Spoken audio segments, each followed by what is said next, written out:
فائدہ کیا ہے محبت کا؟ جس کے ساتھ محبت کرو گے اس کے ساتھ رہو گے، ایمان کی مٹھاس پاؤ گے، یہ فائدہ ہے اس کا۔ اچھا، اللہ کے رسول سے محبت کس طرح کی جائے؟ یہ آخری سوال ہے، بہت اہم ہے۔ کس طرح محبت کی جائے؟ ہر آدمی دعویٰ کرتا ہے، دیوبندی بھی دعویٰ کرتا ہے کہ اللہ سے محبت کرتا ہوں، میں اس کے رسول سے محبت کرتا ہوں، میں بریلوی بھی کہتا ہے میں اللہ کے رسول سے محبت کرتا ہوں۔ ایک پیمانہ دیا گیا ہے، ایک کسوٹی دی گئی ہے، ایک معیار دیا گیا ہے کہ محبت اللہ کے رسول سے کیسے کی جائے۔ صرف زبان سے کہہ دیا جائے کہ میں اللہ کے رسول سے محبت کرتا ہوں بس کافی ہے؟ نہیں، بلکہ اللہ کے رسول صلی اللہ علیہ وسلم سے محبت کا کچھ طریقہ بتایا گیا ہے۔ طریقہ کیسا ہے ابھی سب سمجھ میں آ جاتا ہے۔ پہلے ایک روایت ملاحظہ کریں، روایت طبرانی کی ہے، امام حیثمی اس حدیث پاک کو کتاب الزوائد کے اندر لائے ہیں، مجموع الزوائد کے اندر، اور اسی طریقے سے ابو نعیم حلیہ کے اندر لائے ہیں، ابن مردویہ نے بھی اس کو نقل کیا ہے، اور اس حدیث کی سند پر بحث کرتے ہوئے ضیاء مقدسی نے کہا لا ارى باسنادہ باسا، اس حدیث کی سند میں کوئی حرج نہیں دیکھتا میں۔ اب روایت دیکھو، وعن عائشہ رضی اللہ تعالی عنہا قالت جاء رجل الى النبي صلی اللہ علیہ وسلم فقال یا رسول اللہ انك لا احب الي من نفسي وانك لا احب الي من ولدي وإني لا أكون في البيت فأذكرك فما أصبر حتى آتي فأنظر إليك وإني إذا ذكرت موتي وموتك عرفت أنك إذا دخلت الجنة رفعت مع النبيين وأني إذا دخلت الجنة خشيت ألا أراك فلم يرد عليه النبي صلى الله عليه وسلم حتى نزل جبرائيل بهذه الآية ومن يطع الله والرسول فأولئك مع الذين أنعم الله عليهم من النبيين والصديقين والشهداء والصالحين وحسن أولئك رفيقا رواه الطبراني۔ یہ روایت ایک صفحے پر پھیلی ہوئی تھی جو میں نے آپ کے سامنے پیش کیا۔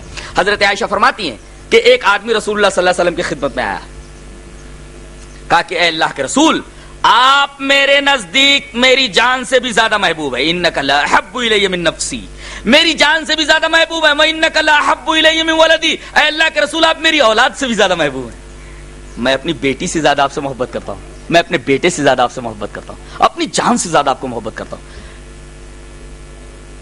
اے اللہ کے رسول، جب میں گھر میں ہوتا ہوں، وانی لا اکون فی البیت، گھر میں جب ہوتا ہوں، فاذکرک آپ کی یاد آتی ہے، فما اصبر حتی آتی فانظر الیک، تو جب تک آپ کو دے نہیں ہوتا، فما اصبر حتی آتی فانظر، چاہے تک کہ میں آ کر کے آپ کو دیکھ نہ لوں، لیکن اللہ کے رسول ایک پرابلم ہے میرے ساتھ۔ کہا کہ وہ کیا؟ کہا کہ وانی اذا ذکرت موتی و موتک، جب میں اپنی موت اور آپ کی موت کو یاد کرتا ہوں۔ غور کیجئے، صحابہ کرام کا عقیدہ تھا کہ جناب محمد رسول اللہ صلی اللہ علیہ وسلم کو موت آنے والی ہے، ایک پوری قوم ہے جو یہ مانتی نہیں کہ رسول اللہ صلی اللہ علیہ وسلم کو موت آئے گی۔ صحابی کا عقیدہ بیان کیا جا رہا ہے، وَإِنِّي إِذَا ذَكَرْتُ مَوْتِي وَمَوْتَكَ، جب میں آپ کی موت اور اپنی موت کو یاد کرتا ہوں تو عرفت، تو مجھے معلوم ہوتا ہے انک اذا دخلت الجنت، اللہ کے رسول جب آپ جنت میں جائیں گے تو رفعت مع النبیین، آپ نبیوں کے ساتھ تو بلند مقامات پر چلے جائیں گے، وانی اذا دخلت الجنت، میں جب جنت میں جاؤں گا۔ بہت بڑی جرأت ہے یہ، اس لیے کہ انہیں معلوم ہے کہ میں اللہ کے رسول سے محبت کرتا ہوں، میں شرک نہیں کرتا، اللہ کے رسول سے بہت محبت کرتا ہوں، لہذا بول دیا انہوں نے اللہ کے رسول آپ جب جنت میں جائیں گے تو آپ تو بلند مقامات پر چلے جائیں، رفعت مع النبیین، نبیوں کے ساتھ بلند ہوں گے آپ، وانی اذا دخلت الجنت خشیت اللہ اراک، اللہ کے رسول جب میں جنت میں جاؤں گا تو نچلے درجات پر ہوں گا، اللہ کے رسول میں دیکھوں گا ایسے، یہاں تو آ کر کے دیکھ لیتا ہوں میں، وہاں میں کیسے دیکھوں گا آپ کو؟ خشیت اللہ اراک، مجھے ڈر ہے کہ میں آپ کو دیکھ نہیں پاؤں گا۔ اب نبی کریم صلی اللہ علیہ وسلم خاموش ہیں، نبی کریم صلی اللہ علیہ وسلم خاموش ہے، کیا جواب دیں؟ اس کا مطلب یہ ہوا کہ کسی بھی سوال کا جواب جس کا تعلق شریعت سے ہو، جناب محمد الرسول اللہ صلی اللہ علیہ وسلم کی زبان وحی ترجمان اس وقت تک نہیں جواب دیتی تھی جب تک کہ وحی کے ذریعے آپ کو جواب دینے کی بات نہ کہہ دی جائے۔ آپ صلی اللہ علیہ وسلم خاموش ہیں، اللہ فرماتا ہے میرا رسول جواب نہیں دے رہا، میں جواب دے رہا ہوں اپنے بندے کو۔ فلم يرد علیہن، نبی صلی اللہ علیہ وسلم، نبی کریم صلی اللہ علیہ وسلم نے جواب نہیں دیا حتی نزل جبرائیل بہذی الآیہ، جبرائیل یہ آیت لے کر کے اترتے ہیں، ومن یطع اللہ والرسول فاولئک مع الذین انعم اللہ علیہم من النبیین والصدیقین والشہداء والصالحین۔ اے میرے بندے، تو میرے نبی سے محبت کرتا ہے نا، محبت کا طریقہ ایک اختیار کر لے، کیا میرے نبی کی اطاعت میں لگ جا، ومن یطع اللہ والرسول، میرے رسول کی اطاعت میں لگ جا تو میرے نبی کے ساتھ ہی رہے گا، میرے نبی کے ساتھ ہی رہے گا۔ ومن يطع الله والرسول فاولئك مع الذين انعم الله عليهم من النبيين والصديقين والشهداء والصالحين۔ کائے کو پریشان ہوتا ہے؟ میرے نبی کی اطاعت کر۔ یہ حدیث پاک بتا رہی ہے کہ جو آدمی اللہ کے رسول سے محبت کرتا ہے وہ آپ کے ساتھ جنت میں رہے گا، لیکن محبت کرنے کا طریقہ کیا ہے؟ آپ کی اطاعت۔ آپ کی اطاعت. اگر آپ کی اطاعت چھوڑ کر کے کسی اور کی اطاعت کی طرف لپکا, صحبت نصیب نہیں ہوگی, صحبت نصیب نہیں ہو سکتی اس کو.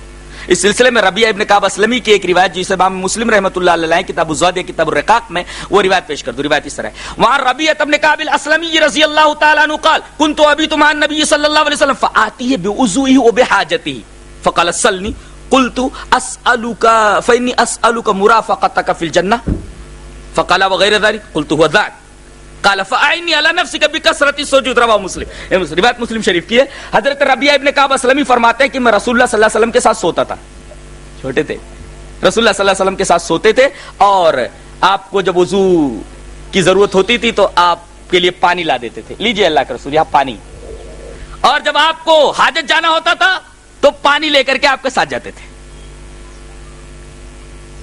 میں آپ کے ساتھ سوتا تھا, وضو کے لیے پانی لے آتا تھا, حاجت کے لیے پانی لے آتا تھا, آپ کی دیگر ضروریات بھی پوری کر دیا کرتا تھا. ایک دفعہ رسول اللہ صلی اللہ علیہ وسلم نے بڑے پیار سے کہا ربیعہ کچھ مانگو.